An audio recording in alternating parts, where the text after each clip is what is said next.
Alright, so today I'm going to just be reading. I'm going to read from this book, a short story by H.P. Lovecraft. And this is a collection of stories called Great Tales of Horror.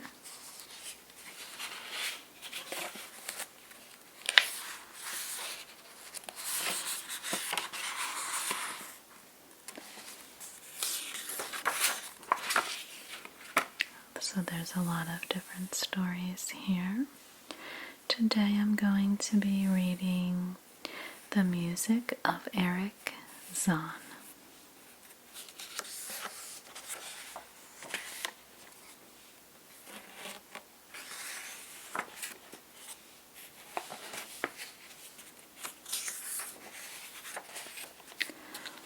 This is on page 66.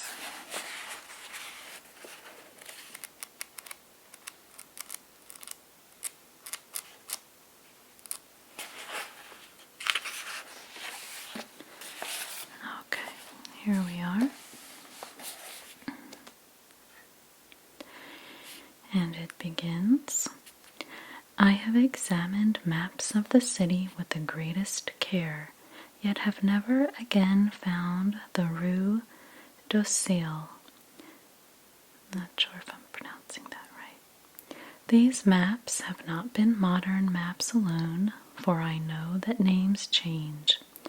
I have, on the contrary, delved deeply into all the antiquities of the place, and have personally explored every region, of whatever name, which could possibly answer to the street I knew as the Rue d'Ossel. But despite all I have done, it remains an humiliating fact that I cannot find the house, the street, or even the locality where, during the last months of my impoverished life as a student of metaphysics at the university, I heard the music of Erich Zann. That my memory is broken, I do not wonder, for my health, physical and mental, was gravely disturbed throughout the period of my residence in the Rue d'Ossel. And I recall that I took none of my few acquaintances there, but that I cannot find the place again is both singular and perplexing, for it was within a half-hour's walk of the university, and was distinguished by peculiarities which could hardly be forgotten by anyone who had been there. I have never met a person who has seen the Rue d'Ossel. The Rue d'Ossel lay across a dark river, bordered by precipitous brick Blair-windowed warehouses, and spanned by a ponderous bridge of dark stone. It was always shadowy along that river, as if the smoke of neighboring factories shut out the sun perpetually. The river was also odorous with evil stenches which I have never smelled elsewhere, and which may some day help me to find it, since I should recognize them at once. Beyond the bridge were narrow cobbled streets with rails, and then came the ascent, at first gradual, but incredibly steep, as the Rue d'Ossel was reached. I have never seen another street as narrow and steep as the Rue d'Ossel. It was almost a cliff, closed to all vehicles, consisting in several places of flights of steps, and ending at the top in a lofty, ivied wall. Its paving was irregular, sometimes stone slabs, sometimes cobblestones, and sometimes bare earth with struggling greenish-gray vegetation. The houses were tall, peaked-roofed, incredibly old, and crazily leaning backward, forward, and sidewise. Occasionally an opposite pair, both leaning forward, almost met across the street like an arch, and certainly they kept most of the light from the ground below. There were a few overhead bridges from house to house across the street. The inhabitants of that street impressed me peculiarly. At first, I thought it was because they were all silent and reticent, but later decided it was because they were all very old. I do not know how I came to live on such a street, but I was not myself when I moved there. I had been living in many poor places, always evicted for want of money, until at last I came upon that tottering house in the Rue d'Ossel, kept by the paralytic Blandot. It was the third house from the top of the street, and by far the tallest of them all. My room was on the 5th floor, the only inhabited room there, since the house was almost empty. On the night I arrived, I heard strange music from the peaked garret overhead, and the next day I asked old Blandot about it. He told me it was an old German viol player, a strange dumb man who signed his name as Erich Zann, and who played evenings in a cheap theater orchestra, adding that Zann's desire to play in the night after his return from the theater was the reason he had chosen this lofty and isolated garret room, whose single gable window was the only point on the street from which one could look over the terminating wall at the declivity and panorama beyond. Thereafter I heard Zann every night, and although he kept me awake, I was haunted by the weirdness of his music. Knowing little of the art myself, I was yet certain that none of his harmonies had any relation to music I had heard before, and concluded that he was a composer of highly original genius. The longer I listened, the more I was fascinated, until after a week I resolved to make the old man's acquaintance. One night, as he was returning from his work, I intercepted Zann in the hallway and told him that I would like to know him and be with him when he played. He was a small, lean, bent person with shabby clothes, blue eyes, grotesque, satyr-like face, and nearly bald head, and at my first words seemed both angered and frightened. My obvious friendliness, however, finally melted him, and he grudgingly motioned to me to follow him up the dark, creaking, and rickety attic stairs. His room, one of only two in the steeply pitched garret, was on the west side, toward the high wall that formed the upper end of the street. Its size was very great, and seemed the greater because of its extraordinary bareness and neglect. Of furniture there was only a narrow iron bedstead,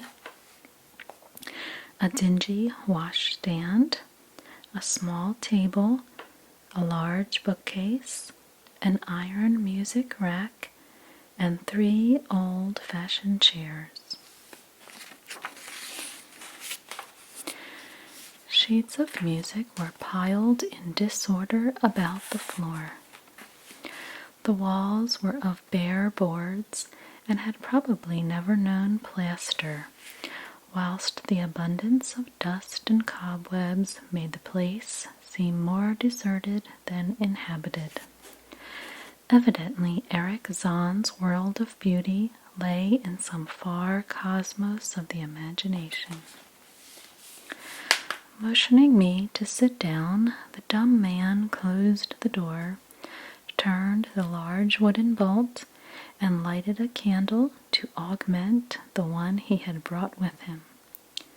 He now removed his viol from its moth-eaten covering, and taking it, seated himself in the least uncomfortable of the chairs. He did not employ the music rack, but offering no choice and playing from memory, enchanted me for over an hour with strains I had never heard before. Strains which must have been of his own devising. To describe their exact nature is impossible for one unversed in music.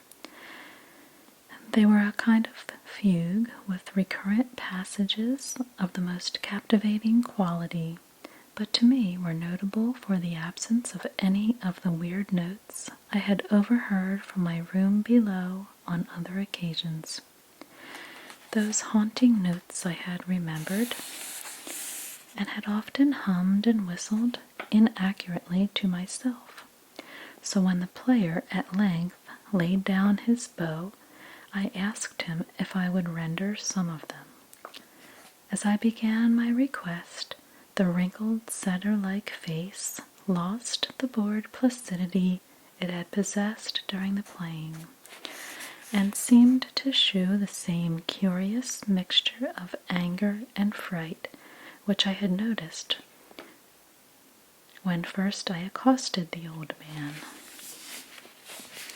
For a moment I was inclined to use persuasion, regarding rather lightly the whims of senility, and even tried to awaken my host's weirder mood by whistling a few of the strains to which I had listened the night before. But I did not pursue this course for more than a moment, for when the dumb musician recognized the whistled air, his face grew suddenly distorted, with an expression wholly beyond analysis, and his long, cold, bony right hand reached out to stop my mouth and silence the crude imitation.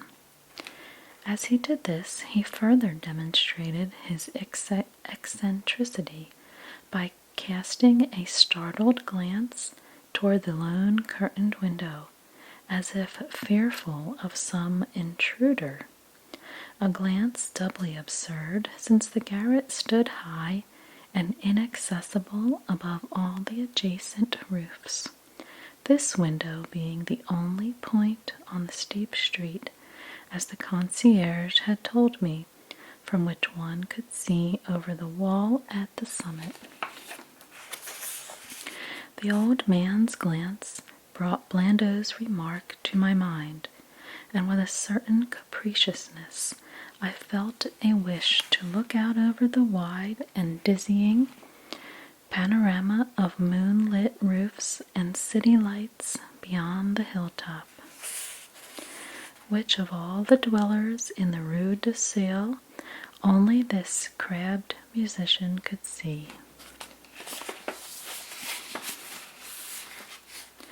I moved toward the window, and would have drawn aside the nondescript curtains, when with a frightened rage even greater than before the dumb lodger was upon me again, this time motioning with his head toward the door as he nervously strove to drag me thither, with both hands.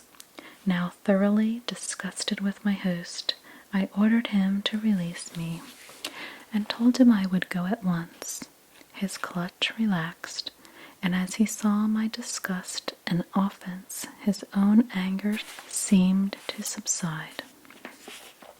He tightened his relaxing grip, but this time in a friendly manner, forcing me into a chair, then, with an appearance of wistfulness, crossing to the littered table, where he wrote many words with a pencil in the labored French of a foreigner.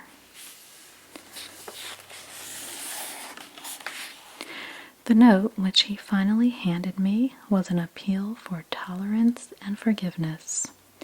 Zann said that he was old, lonely, and afflicted with strange fears and nervous disorders connected with his music and with other things, He had enjoyed my listening to his music and wished I would come again and not mind his eccentricities, but he could not play to another his weird harmonies, and could not bear hearing them from another, nor could he bear having anything in his room touched by another.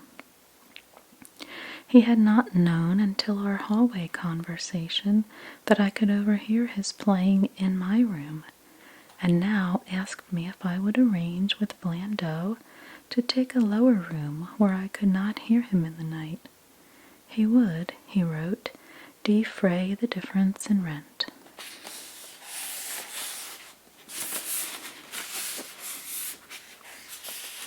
As I sat deciphering the execrable French, I felt more lenient toward the old man. He was a victim of physical and nervous suffering, as was I, and my metaphysical studies had taught me kindness. In the silence there came a slight sound from the window. The shutter must have rattled in the night wind, and for some reason I started almost as violently as did Erich Zann. So when I had finished reading, I shook my host by the hand and departed as a friend. The next day, Blandoe gave me a more expensive room on the 3rd floor, between the apartments of an aged moneylender and the room of a respectable upholsterer. There was no one on the 4th floor. It was not long before I found that Zann's eagerness for my company was not as great as it had seemed while he was persuading me to move down from the 5th story. He did not ask me to call on him, and when I did call, he appeared uneasy and played listlessly. This was always at night. In the day he slept and would admit no one. My liking for him did not grow, though the attic room and the weird music seemed to hold an odd fascination for me. I had a curious desire to look out of that window, over the wall and down the unseen slope, at the glittering roofs and spires which must lie outspread there. Once I went up to the garret during theater hours when Zann was away, but the door was locked. What I did succeed in doing was to overhear the nocturnal playing of the dumb old man. At first I would tiptoe up to my old 5th floor, then I grew bold enough to climb the last creaking staircase to the peaked garret. There, in the narrow hall, outside the bolted door with the covered keyhole, I often heard sounds which filled me with an indefinable dread, the dread of vague wonder and brooding mystery. It was not that the sounds were hideous, for they were not, but that they held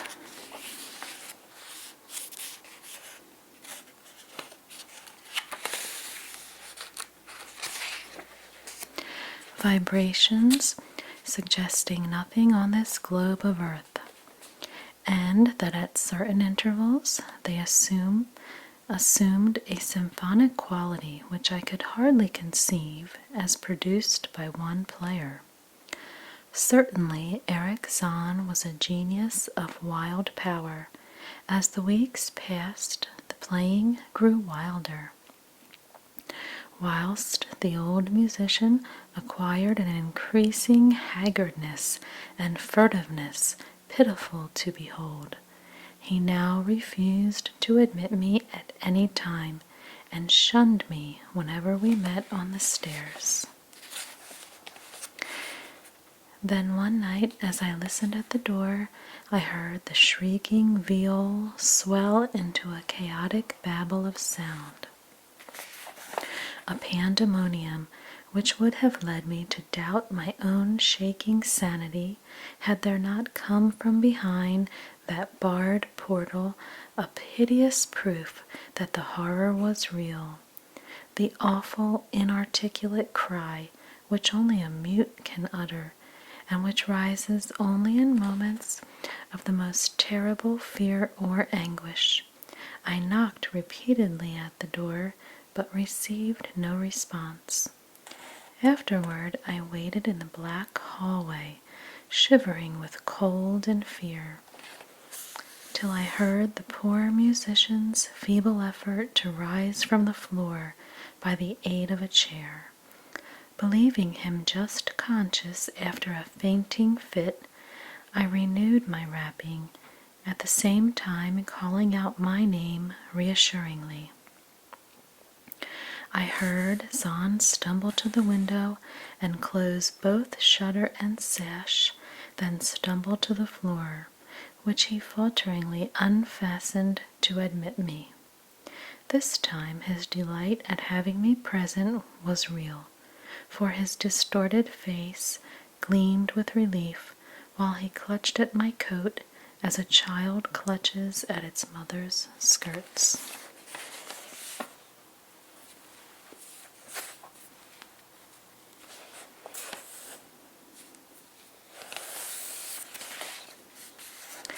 Shaking pathetically, the old man forced me into a chair whilst he sank into another, beside which his viol and bow lay carelessly on the floor.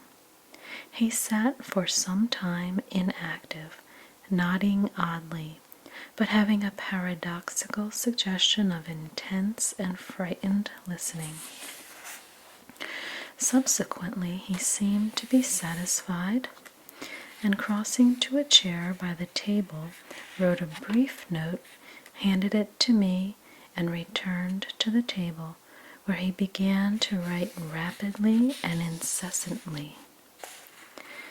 The note implored me, in the name of mercy, and for the sake of my own curiosity, to wait where I was while he prepared a full account in German of all the marvels and terrors which beset him.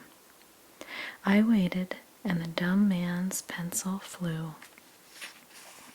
It was perhaps an hour later, while I still waited, and while the old musician's feverishly written sheets still continued to pile up, that I saw Zann start as from the hint of a horrible shock.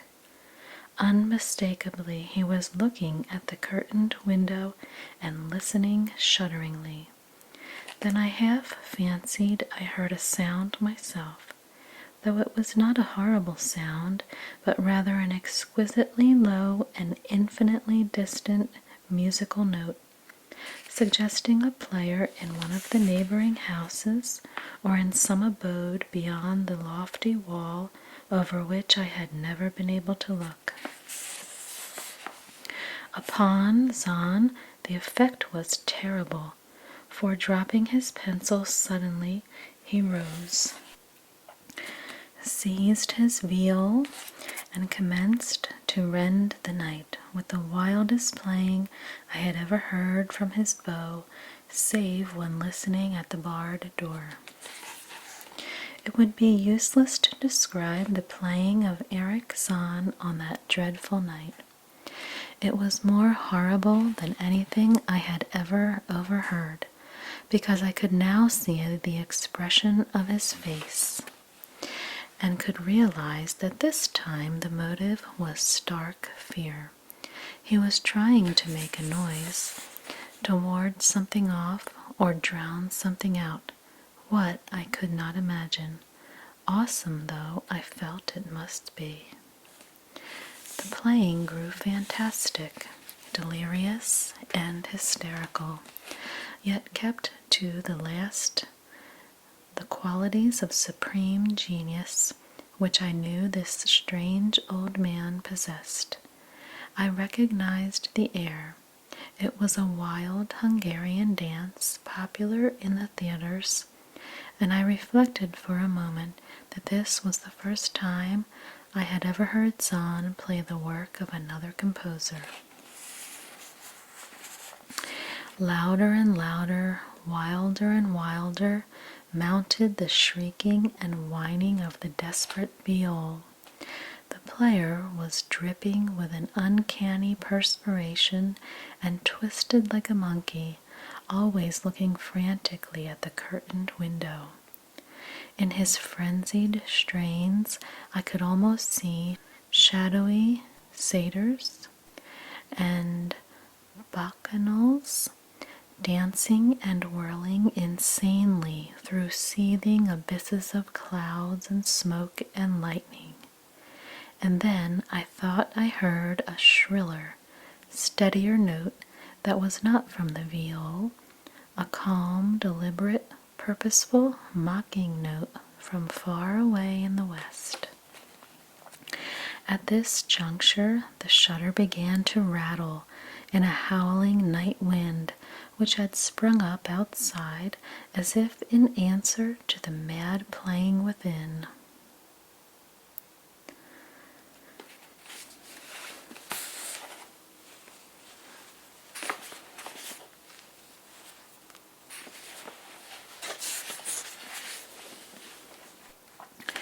Zann's screaming viol now outdid itself, emitting sounds I had never thought a viol could emit. The shutter rattled more loudly, unfastened, and commenced slamming against the window. Then the glass broke shiveringly under the persistent impacts, and the chill wind rushed in, making the candles sputter and rustling the sheets of paper on the table where Zann had begun to write out his horrible secret. I looked at Zann and saw that he was past conscious observation. His blue eyes were bulging, glassy, and sightless, and the frantic playing had become a blind, mechanical, unrecognizable orgy that no pen could even suggest. A sudden gust, stronger than the others, caught up the manuscript and bore it toward the window. I followed the flying sheets in desperation, but they were gone before I reached the demolished panes. Then I remembered my old wish to gaze from this window, the only window in the Rue d'Ossel from which one might see the slope beyond the wall and the city outspread beneath. It was very dark, but the city's lights always burned, and I expected to see them there amidst the rain and wind. Yet when I looked from that highest of all gable windows, looked while the candles sputtered and the insane viol howled with the night wind, I saw no city spread below, and no friendly lights gleaming from remembered streets, but only the blackness of space illimitable. Unimagined space alive with motion and music, and having no semblance to anything on earth. And as I stood there, looking in terror, the wind blew out both the candles in that ancient peaked garret, leaving me in savage and impenetrable darkness, with chaos and pandemonium before me, and the demon madness of that night baying viol behind me.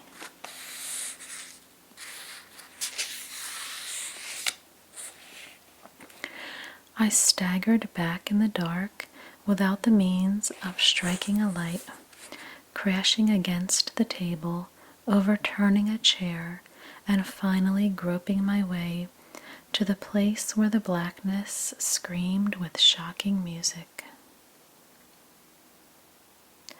To save myself and Erich Zann, I could at least try whatever the powers opposed to me. Once I thought some chill thing brushed me, and I screamed, but my scream could not be heard above that hideous viol. Suddenly, out of the blackness, the madly sawing bow struck me, and I knew it was close to the player. I felt a head, touched the back of Zann's chair, and then found and shook his shoulder in an effort to bring him to his senses. He did not respond, and still the viol shrieked on without slackening. I moved my hand to his head, whose mechanical nodding I was able to stop, and shouted in his ear that we must both flee from the unknown things of the night, but he neither answered me nor abated the frenzy of his unutterable music. While all through the garret strange currents of wind seemed to dance in the darkness and babble. When my hand touched his ear, I shuddered, though I knew not why till I felt the still face, the ice-cold, stiffened, unbreathing face, whose glassy eyes bulged uselessly into the void. And then, by some miracle, finding the door and the large wooden bolt, I plunged wildly away from that glassy-eyed thing in the dark, and from the ghoulish howling of that accursed viol, whose fury increased even as I plunged. Leaping, floating, flying down those endless stairs, through the dark house, racing mindlessly out into the narrow, steep, and ancient street of steps and tottering houses, clattering down steps and over cobbles to the lower streets and the putrid canyon-walled river, panting across the great dark bridge to the broader, healthier streets and boulevards we know. All these are terrible impressions that linger with me, and I recall that there was no wind, and that the moon was out, and that all the lights of the city twinkled. Despite my most careful searches and investigations, I have never since been able to find the Rue de Sale. But I am not wholly sorry, either for this or for the loss in undreamable abysses of the closely written sheets which alone could have explained the music of Erich Zann.